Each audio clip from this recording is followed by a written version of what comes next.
de reconstruire ce beau pays. Il y a de l'espoir de réussite pour cette nation bénie.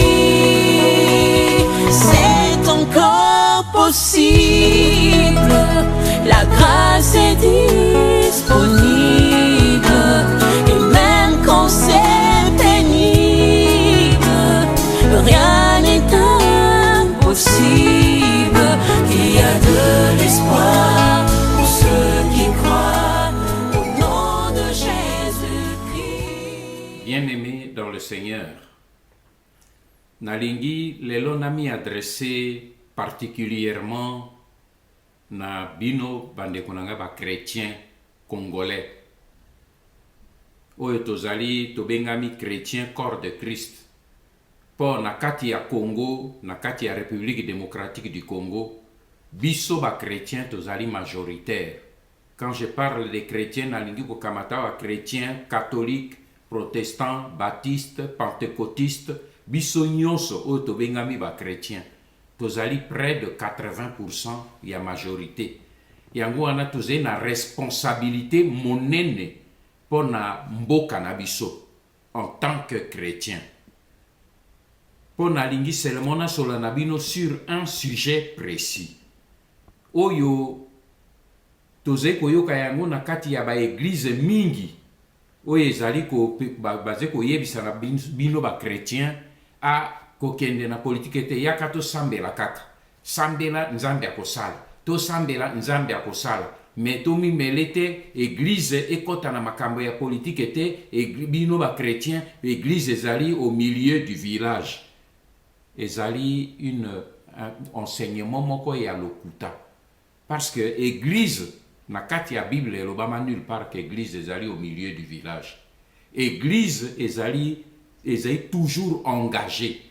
Pour lelo na lingi na yebisa na bino mes frères et sœurs que nzambe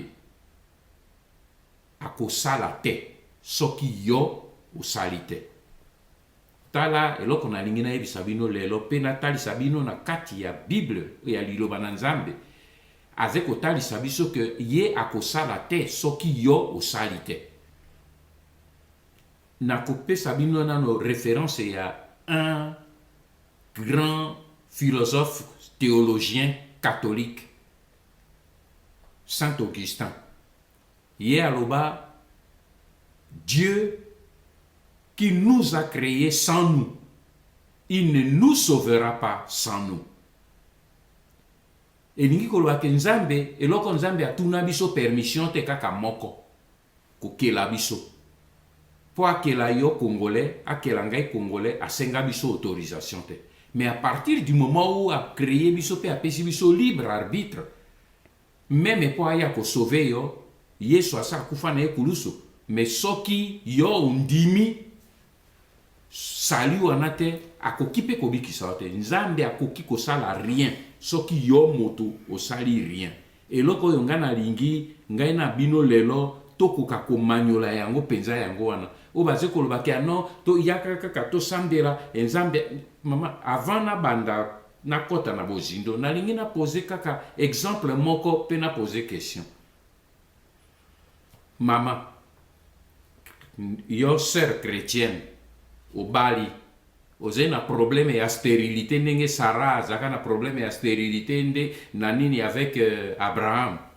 OK, au bondeli obi pasteur yaka meselabe yaka sambela pona stérilité na ngai musali ya nzambe asali ya imposer maboko asambeli pona kosenge nini ozwa mwana ozongi na ndako na poko ya papa alingi toucher bi ko toucher ngai te o bloquer makolo binga asina sengi nzambe akosala kopesa nga mwana yo kozwa mwana wana osengi nzambe mais il faut yo sala part na yo po nzambe akoka kopesa yo mwana.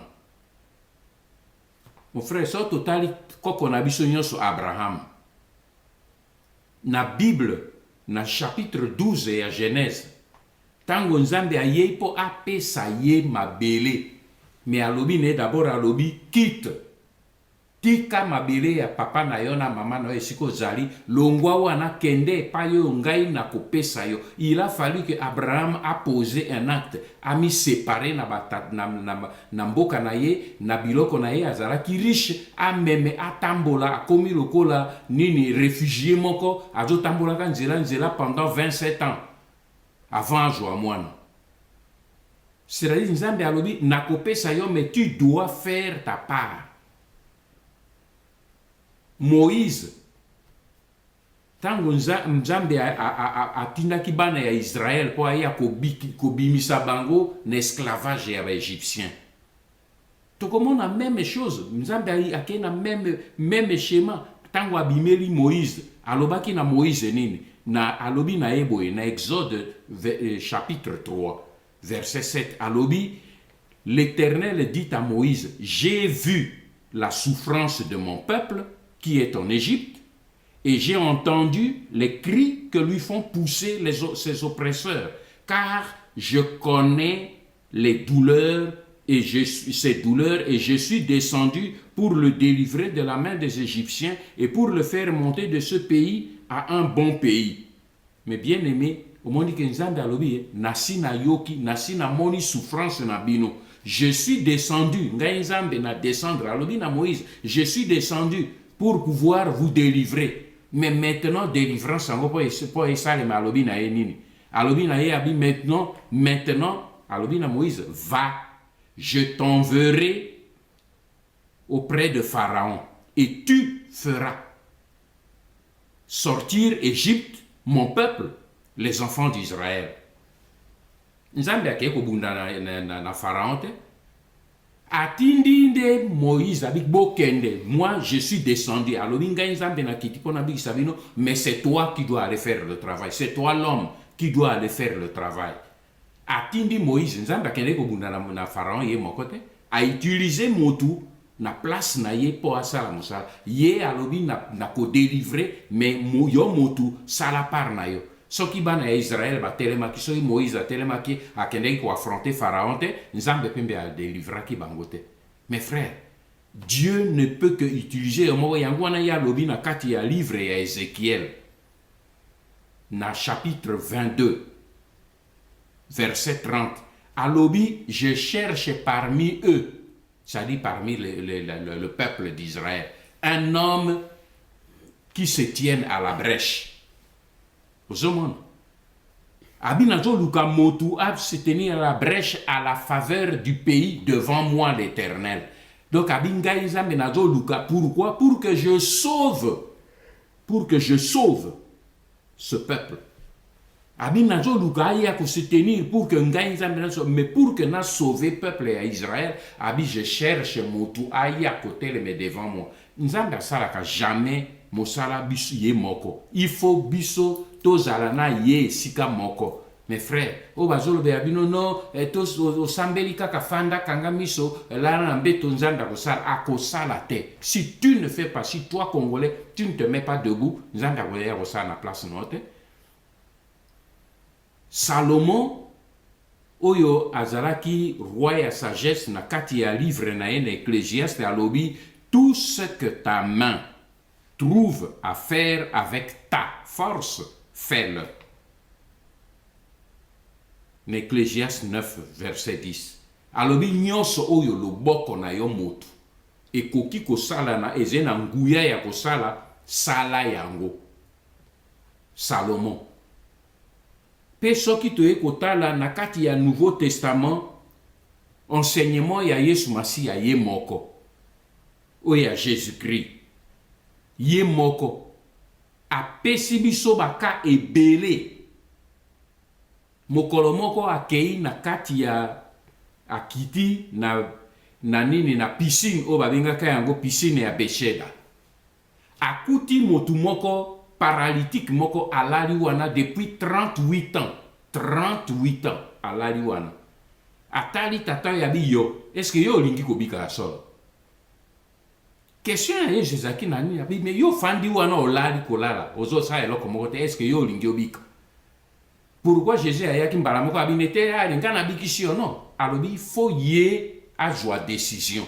omoni azo tuna décision est-ce que biso olingi tosikola mboka na biso ya solo mpo nzambe asikola il faut d'abord biso moko tolinga te nzambe asikola mboka na biso abi est-ce que yo olingi vraiment kobika mais oka réponse ya tata oyo abi nga aza na nga na motu te nafandi awa pembeni na piscine oyo boye pendant 38 ans soki moto ya bango balingaka koya kobwaka toujours aluki ni responsabilité bato mosusu bayingaka kobwaka nga na mai te so nalingi kokende bato mosusu basi bakei bakiti na mai.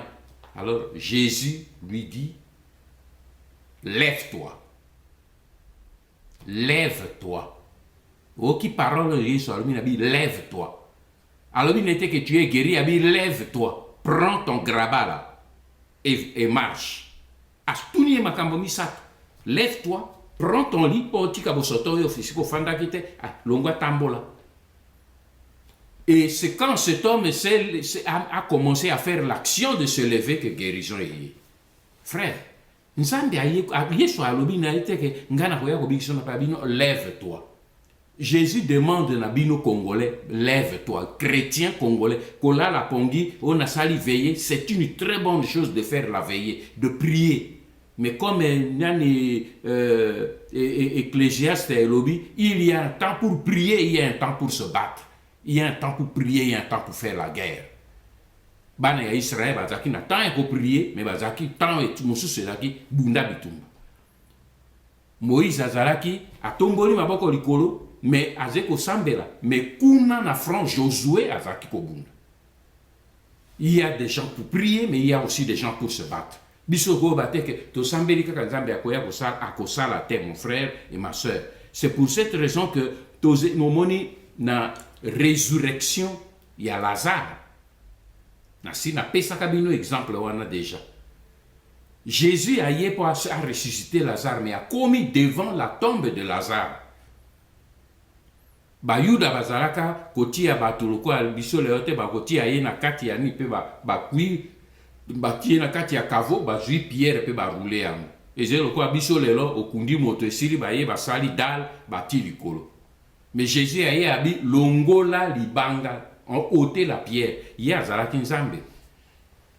Mungongo na ekimisi liwa bo mungongo na ekokai ko bengana libanga wana elongwa te. Kokaki kolongwa me asali yango na nko.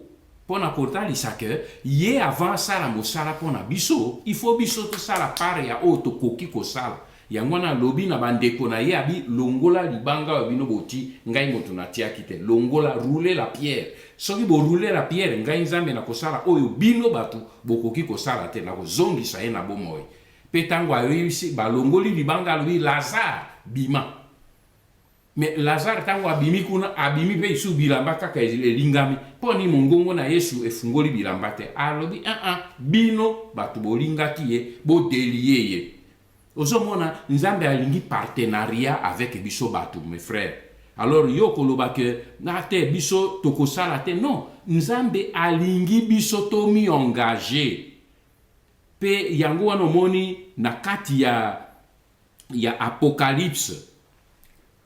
Église nzambe alingi église est engagée. Ben église balobi basé au milieu du village. Boye bakeboze ben église à la Odyssée. Oyo ekomami na kati ya Apocalypse. Église ya la Odyssée oyo ekomami na kati ya Apocalypse na verset 3, 15 et 16. Molimo na nzambe lobaki na église ya la Odyssée yoka eloko nini molimo ya nzambe reprocher na église ya la Odyssée. L'Esprit de Dieu a dit à l'église de la Odyssée, je sais que tu es ni froid ni bouillant. Donc vous êtes ni à gauche ni à droite, église au milieu du village. Yangoan. Obi yo kende ni à gauche ni à droite, yo fandi non neutre, église neutre zakate. Abi, je sais que tu es ni froid ni bouillant. Puisses-tu être froid ou bouillant? Ainsi, parce que tu es tiède et que tu es ni froid ni bouillant, je te vomirai de ma bouche.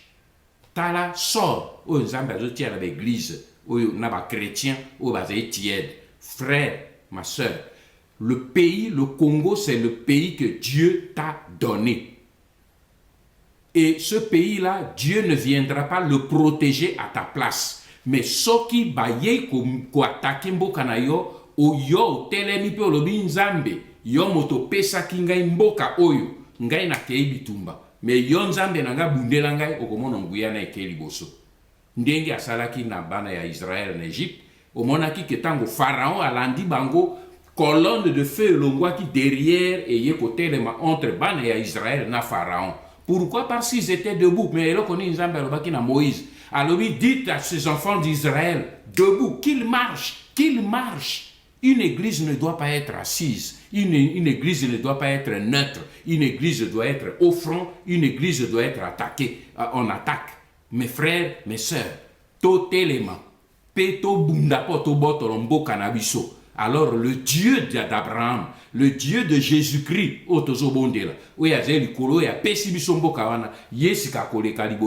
comme colonne de feu pour que Dieu vous bénisse et paix chez vous. Amen. Il est digne d'honneur notre roi, il rend toutes choses possibles. Un Dieu merveilleux qui se sert de nos insuffisances et de nos imperfections humaines pour nous accorder la grâce de fleurir dans sa gloire et dans sa majesté. Nos vies d'échecs deviennent des vies de témoignage à cause de sa main puissante, oh Dieu. Il relève tous ceux qui sont affaiblis. Il donne encore un espoir nouveau, un élan nouveau à tous ceux qui ont arrêté de croire encore à l'avenir glorieux. Il rassemble les cœurs, il fait tout ce qu'il faut pour que notre joie soit parfaite. Voilà pourquoi il a dit, demandez afin que votre joie soit parfaite.